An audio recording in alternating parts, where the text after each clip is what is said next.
Perkenalkan, kami dari kelas 10 perhotelan akan membawakan cerita hikayat si Mudar dari Sumatera Utara. Perkenalkan, nama saya Natal Samuel Tambunan.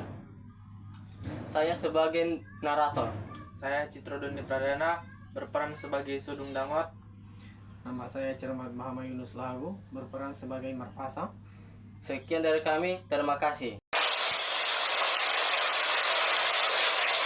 Kisah Cibotar Mudar dari Bakara, dipinang manusia setengah setan. Cerita rakyat Sumatera Utara.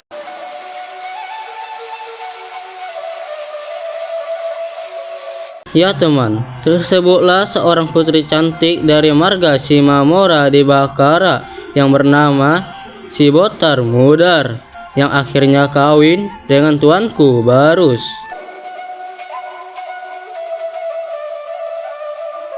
Ya, dahulu kala Bakara didiami oleh 6 kelompok marga, yakni Sihite, Manulang, Sinambela, Makara, Marbun, dan Simamora. Keenam marga ini merasa dirinya satu. Setiap awal tahun, mereka mengadakan pesta memukul gendang yang disebut Pesta Gendang Mula Tahun.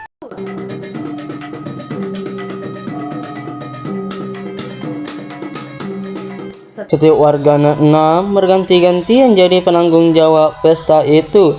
Jika marga yang tertentu mendapatkan giliran pesta, maka segala persediaan seperti kerbau atau kurban yang akan disembahkan, beras, dan peralatan lainnya harus disinggung oleh marga yang bersangkutan. Jadi setiap anggota marga itu terikat oleh kerjasama dan iuran dana yang harusnya ditanggung setiap warga mereka.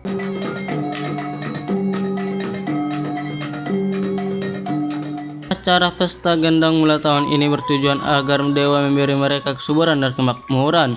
Tersebutlah bahwa marga lainnya telah mendapat giliran pelaksanaan pesta gendang. Hanya marga Simamora yang masih belum.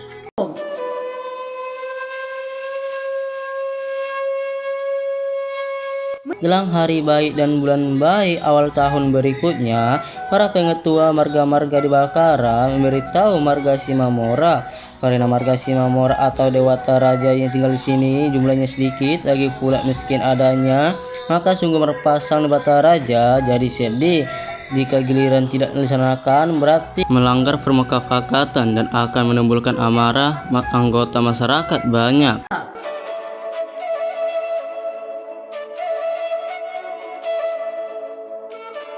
Suatu hari teman, sungguh Marpasang mufakat dengan ketiga anak-anaknya. Sampai tua, babi nanggol dan marar bulang sekitar berapa dana yang harus mereka sediakan. Karena tanpa danau maka pesta itu tidak akan jadi sama sekali. Jalan keluar mereka mufakat untuk lari malam di Bakara, ya agar tidak kena marah kelima marga lainnya.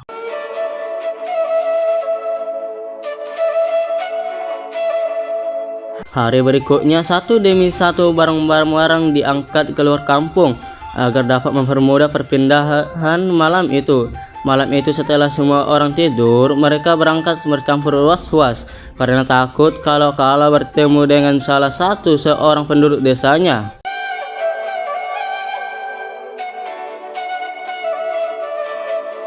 Sesampainya di Goris Tonggeng atau tanah datar di atas Bakara, tiba-tiba mereka bersesuai dengan manusia setan yang bernama Guru Sodung Dangot yang kebal segala siksaan.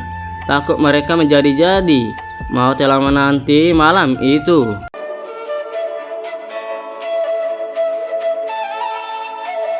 "Bunda kemana kalau malam begini?" tegur Guru Sodung Dangot. "Ah Pak, kami mau pindah," jawab sungguh Marpasang dengan nada gemetar. "Kenapa mesti larut malam begini?" kata Guru Sodung Dangot. "Ah, tak dapatlah kami ceritakan lagi Pak," sambungnya. "Kenapa tak dapat diberitakan rupanya?" Takut Guru Sodung Dangot ingin penjelasan. Mau tidak mau teman, sungguh Marpasang dengan berat menceritakan hurian mereka. "Begini Pak, waktu giliran kami melaksanakan pesta gendang mula tahun telah tiba, tetapi jumlah kami sedikit, lagi pula miskin harta. Jadi tak mungkin pesta itu dapat kami laksanakan. Daripada kena marah, lebih baik kami lari malam begini," tuturnya teman.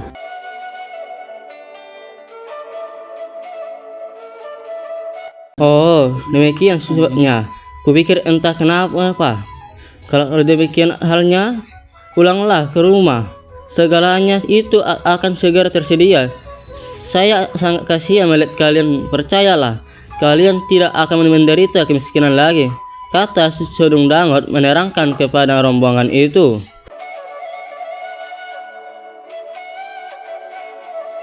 Terima kasih, Pak. Bagaimana sesungguhnya? Apakah keadaan ini benar adanya? Kata Sunggu Merpasang. Percayalah, saya ini adalah guru Sodung Dangot, raja yang kaya raya. Mendengar pernyataan itu teman, sekali lagi Sunggu Merpasang mengucapkan terima kasih. Nah teman, malam itu juga mereka kembali.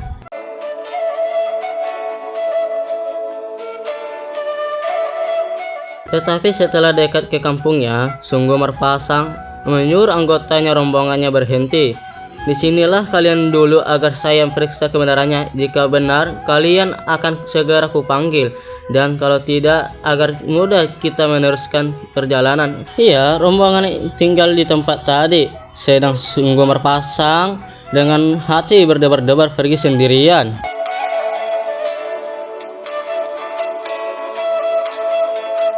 Iya, rasa takut timbul lagi teman. Kalau orang kampungnya itu memergokinya, dapat saja nyawanya melayang. Mengendap-endap didekatinya rumahnya. Benarlah, kolong rumah itu telah berisi kerbau. Di dalam rumah ada gong, tombal, padi, kain daster, piring dan lain-lain. Semua keperluan pesta gondang ulang tahun.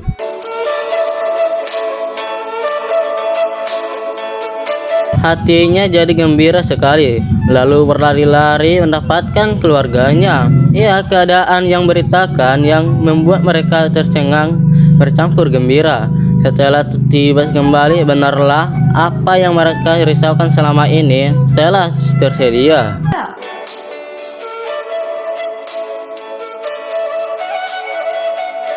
Nah teman, keesokan harinya orang-orang di desa Bakara jadi heran melihat keadaan si Mamora ini. Tetapi ada juga yang berpendapat bahwa kerbau itu adalah kepunyaan orang lain.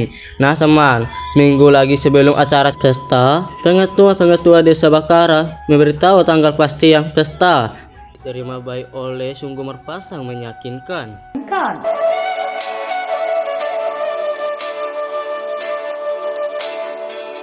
Sebab pengetahuan mereka, orang ini miskin, mereka menyaksikannya. Sebaliknya, lantaran sudah disetujui, nantilah kita lihat buktinya, kata mereka. Lebih lanjut teman, hari dan tanggal yang ditempatkan telah tiba. Pesta gendang ulang tahun saat itu terlaksana dengan peralatan yang lengkap dan sedikit lain dari acara sebelumnya. Semua tersedia, tidak ada yang kurang, dan hal ini membuat kelima marga yang lainnya keheranan.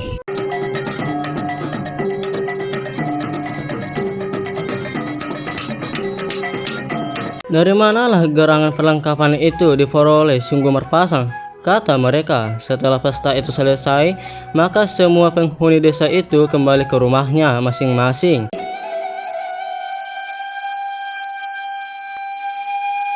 Pada suatu herman, oleh Sunggu Merpasang terpikir akan rumahnya yang sudah tua, dan di luar dugaan guru Sodung Dangot datang bertamu.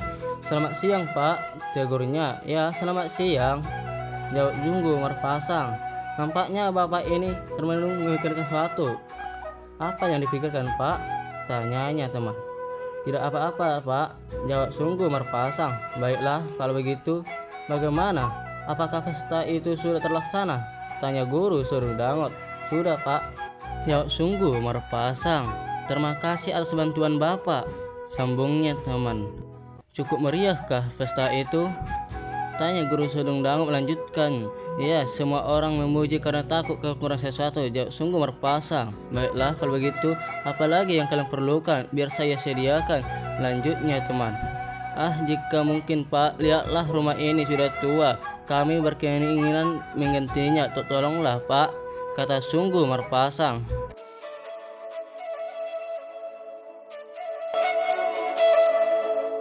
Oh begitu, baiklah.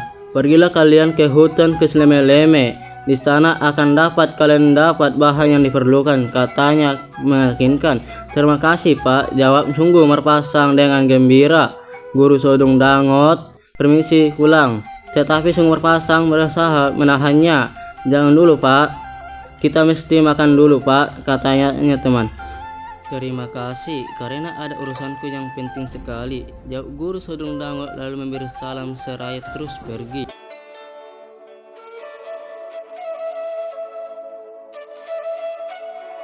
Beberapa hari setelah pembicaraan itu, Sungguh Marpasang dan anak-anaknya pergi ke hutan Sembalema-leme.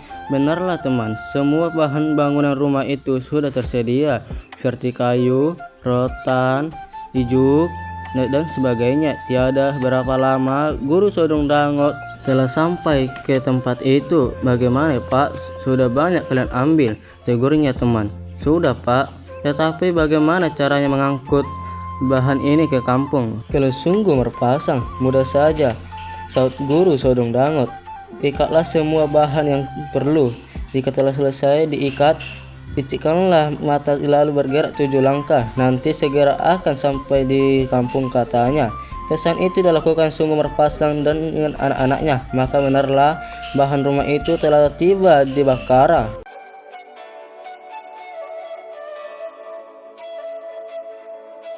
Segera dirikanlah rumah baru pengganti rumah yang sudah tua.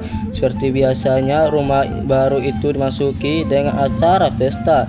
Ya, semua sanak famili dan warga di desa diundang. Mereka kini jadi bahagia setelah rumah itu berdiri.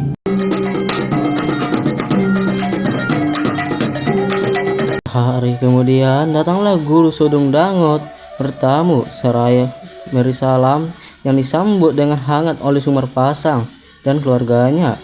Beginilah Pak, semua permintaan kami telah terkabul. Kini kami bertanya, apakah permintaan Bapak agar kami berikan? Kata Sungguh Marpasang memulai pembicaraannya. Guru Sodong Dangot menerimanya dengan ucapan terima kasih. Tak ada permintaan, tetapi kalau mungkin ada sesuatu yang akan saya sampaikan kepada Bapak, sambungnya teman. Saya sendiri sudah begini tua, tetapi belum menikah. Jika mungkin sudilah kiranya Bapak menjadikan saya menantu, katanya dengan rendah hati.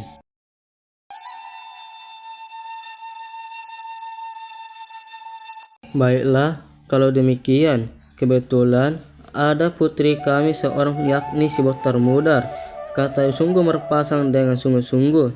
Jika sudah Bapak kabulkan, orang tua saya akan datang kemari menyerahkan biaya pestanya, kata Guru Sodong Dangot. Baiklah, jawab Sungguh Marpasang. Kami pun perlu juga mufakat dahulu dengan anak-anakku yang telah berumah tangga. Baiklah Pak, mufakatlah Bapak semua, kata Guru Sodong Dangot. Kapankah kami datang untuk mendapatkan kepastiannya? Tanya Guru Sodong Dangot. Datanglah dalam minggu ini juga, jawab Sungguh Marpasang. Terima kasih Pak, kata Guru Dangot seraya permisi pulang.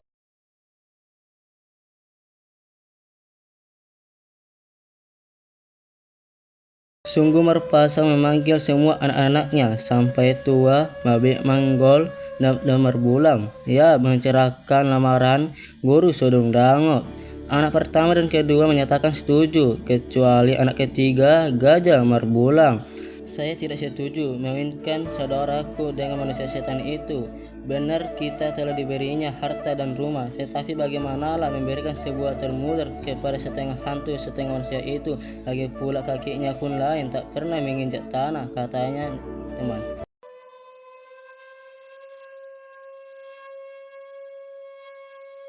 Beginilah anakku, kalau kau tidak setuju, terserah. Tetapi si Botar Mudar mesti jadi istri Guru Sodong Dangot, karena kita telah bermakan budi selama ini, kata ayahnya. Kalau begitu pendapatmu, terserah kalianlah.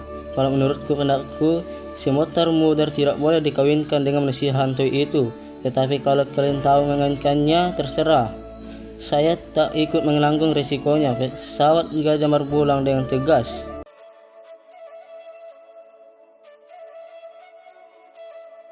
Demikianlah mufakat itu berakhir dengan pendapat yang tidak seirama. Ya, 1 minggu berselang kembali Guru Sodong Dangot datang menagih janji calon mertuanya. Sesampainya di rumah sungguh merupakan menghormatinya dengan penuh sopan santun. Adapun kedatangan saya adalah untuk menanyakan bagaimana hasil mufakat Bapak, cetusnya teman. Ya baik, maksud tersebut dapat kami kabulkan, jawab calon mertuanya. Jadi kapan kalian datang bersama orang tuamu? Jawab Sunggu Marpasang. Baiklah, Bapak yang menetapkan kapan kami datang, Pak, jawab Guru Sodong Dangot. Terserah kepada kalian lah, kami tetap bersedia menerima, jawab Sunggu Marpasang.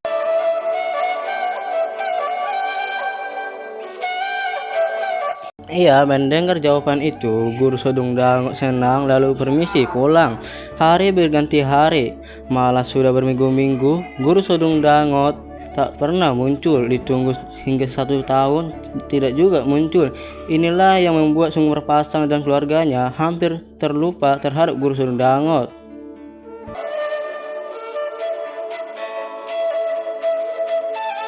Pada suatu hari teman, satu kerajaan yang dipimpin oleh Tuanku Barus II mengadakan pesta gendang selama 7 hari dan 7 malam untuk memilih istri anaknya Tuanku Barus III.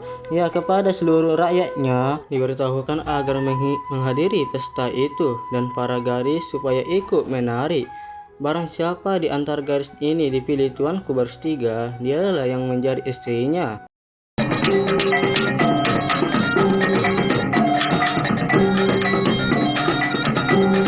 Mendengar pemberitaan itu teman, maka berduyun-duyunlah orang dari desa datang ke sana. Pada hari ke-6 pesta itu berlangsung, sudah hampir semua rakyatnya menari, tetapi tak seorang pun yang terpilih oleh putra raja.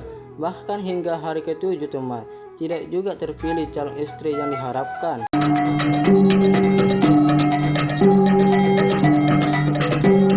Oleh karena itu, Tuanku Barus III berdiri lalu berkata, sampai hari ini pesta ini berlangsung diikuti oleh penari-penari, tetapi saya belum juga bertemu dengan calon istriku. Oleh karena itu, saya akan buatkan layang-layang dari kain sutra. Barang siapa nanti dihinggapi layang-layang itu, bila ia seorang gadis, dialah jadi istriku. Kalau kebetulan dari yang hadir di sini, saya ucapkan terima kasih. Tetapi kalaupun di mana saja hinggapnya, bersiap-siaplah 30 orang mengikutinya, lengkap dengan persediaan pesta kawin, katanya teman.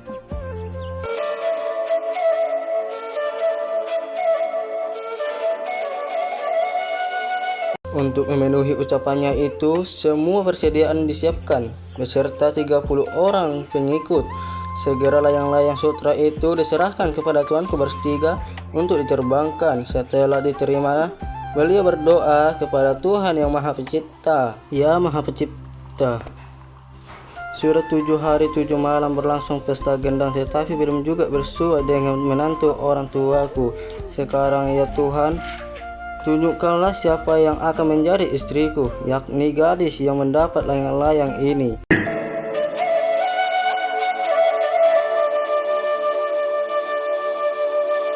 Para hadirin pesta itu terdiam mendengarkan doa anak raja itu ke udara. Mula-mula layang-layang melayang sekitar tempat itu, seolah-olah hingga para gadis berharap agar dirinya lah mendapatkan layang-layang itu agar dapat menjadi permaisuri raja muda.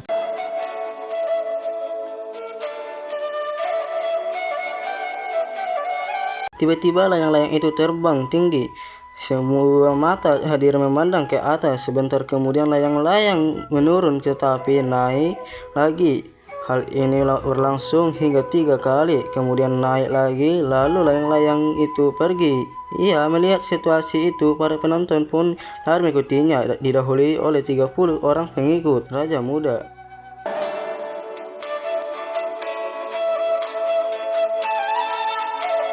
Kemana layang-layang itu melayang? Kesanalah Tuanku Barus III mengikutinya. Lama-lama kelamaan, teman mereka tiba di atas Wakara. Karena tempat ini merupakan jurang, maka tiba-tiba hilanglah layang-layang itu dari pandang mata mereka. Rombang itu tak tahu di mana tempat hinggapnya. Dengan susah payah mereka menuruni jurang itu, bercampur sedih dan rasa putus asa.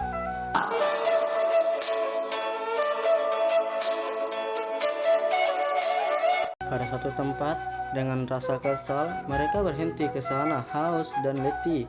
Mereka saling menduga kira-kira di mana tempat jatuhnya layang-layang sutra itu. Kemudian Raja Muda Barus menunjukkan rasa sedihnya. Kalau tidak dapat, bagaimanalah jadinya nasibku nanti, katanya teman. Dengan kesal, disuruhlah rombongan itu mencarinya ke Bakkara, sedang dia sendiri tetap di tempat itu dengan masuk berdoa kepada Tuhan Yang Maha Pencipta, ya, untuk mendapatkan petunjuk tentang calon istrinya yang dihinggapi layang-layang itu.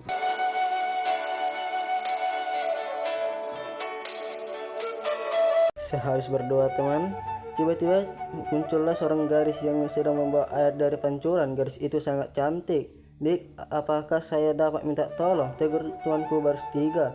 Kenapa rupanya bang? Sahur si Botar Mudar. Saya sangat haus dik, kata putra Raja Barus. Kalau mungkin berikanlah saya seteguk air, sambungnya. Ya silakan ambil bang. Sahut si Botar Mudar dengan lembut. Terima kasih dek, kata tuanku Barus III sambil mengambil air itu lalu segera diminumnya. Bagi putra raja, rasa air mie itu tambah enak karena disertai dengan tutur bahasa yang lemah lembut dari si Botar Mudar.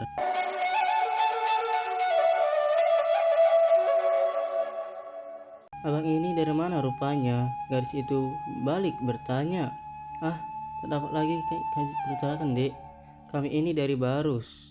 Orang tuaku telah memukul gendang 7 hari 7 malam untuk memilih jodohku, tetapi tidak dapat. Akhirnya ku terbangkan layang-layang ke udara. Barang siapa yang dihinggapinya atau mendapatkannya, dialah calon istriku. Layang-layang itulah yang kami ikuti dari Barus sampai kemari, tetapi benda itu turun di sini dan tak dapat kami lihat lagi. Kami tak tahu entah siapa yang telah mengambilnya, tutur putra Raja Barus. Bagaimana rupanya layang-layang itu bang? Tanya si gadis. Dari sutra dik, jawab si laki. Mendengar penjelasan itu teman, si Botar Mudar jadi diam dan kebingungan. Bagaimana caraku memberitahunya? Kata si gadis dalam hatinya, jika aku beritahukan padanya, jangan-jangan aku disebut pencuri. Lagi pula, apa nanti jawabku?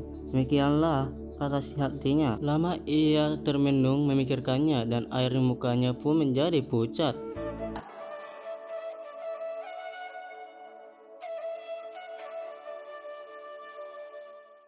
Melihat perubahan pada wajah si gadis, putra raja menjadi heran. Mengapa jadi termenung dik? Kata tuanku Barus III memecahkan keheningan itu.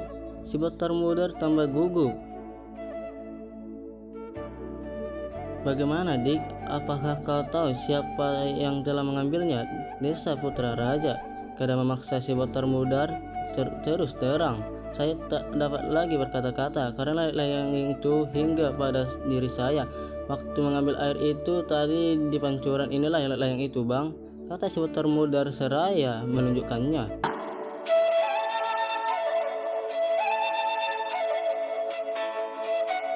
Terima kasih dik, kaulah calon istriku, peganglah itu. Apa boleh buat? Janji tak dapat dipungkiri. Kini bawalah kami ke orang tuamu. Ada 30 orang yang membawa keperluan pesta perkawinan kita, kata putra raja. Si Botar Mudar semakin bingung menghadapinya teman. Dengan suara yang agak serak dan tertahan, dia menjawab, apa yang saya akan katakan kepada orang tuaku bang? Jelaskan dik, kejadian yang sebenarnya, kata putra raja. Bagaimana kalau mereka tidak mau bang? Tanya si Botar Mudar. Pasti mau orang tuamu dik, karena kejadian ini adalah tanda Tuhan Maha Pencipta. Menurut saya mereka tidak akan menolak. Beritahulah mereka bahwa ada 31 orang dan akan menyerahkan segala keperluan pesta kita, karena kita harus segera berangkat ke Barus.